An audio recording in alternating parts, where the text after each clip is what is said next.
Thank you for watching, liking, commenting, sharing, and subscribing right now. Hello world, I'm Chris Pirillo, and I love retro stuff. Or as I used to call it when I was younger, stuff. I'm old enough now that the songs that I grew up with are now known as oldies. I also grew up with this, the Atari 2600. It was my favorite game console of all time. Still is. And these sticks brought me joy in conjunction with a variety of cartridges. This is obviously a model made out of bricks, but I think I've made my point. What was my point? I like classic video games. And one of my favorites of all time was Adventure. Since I no longer have the cartridge, the box, or the manual, even though I'm looking for all three, I'm just gonna go ahead and play the game through this app. And if you're interested, after watching this video, you can watch my full gameplay in a separate, unlisted video that I'll link for you in the video description. This video description, obviously not the unlisted video description. The whole game on this app is 12 megabytes. And back in the day, that was a lot. I'm a huge fan of plain old pixel art, when you had to use your imagination to figure out what the hell that was on the screen. And now with you, I'm going to explore catacombs, mazes, and castles and slay deadly dragons on a quest for the enchanted chalice. And then when I get it, the game will make this sound.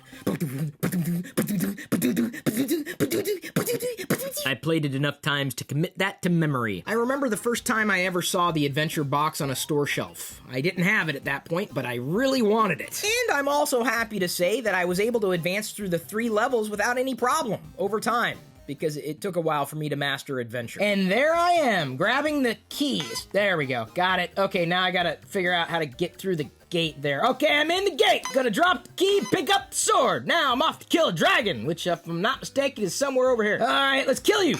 No, die. Killed him. Okay, now I'm gonna go ahead, and I know you're thinking, why didn't I take that black key with me? That's because I need to kill this dragon first. You die.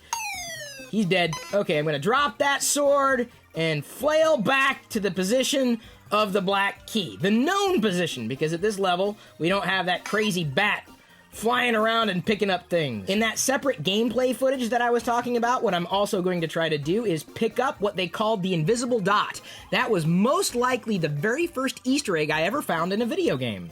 And mind you, it was discovered at a time when we didn't have the internet, so even discovering it was a question of knowing the right person to talk to. I'm gonna let go of the key. It's going to be attracted to the magnet. The magnet's useful if you're trying to get an object that's on the other side of the screen to where you are. And now I'm going to fly back to the yellow castle, where I'll drop off the chalice and win.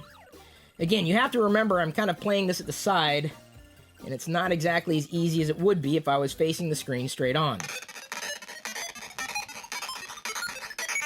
Thank you, Darth Vader Toaster, for keeping the iPad at a level where everybody else could see it.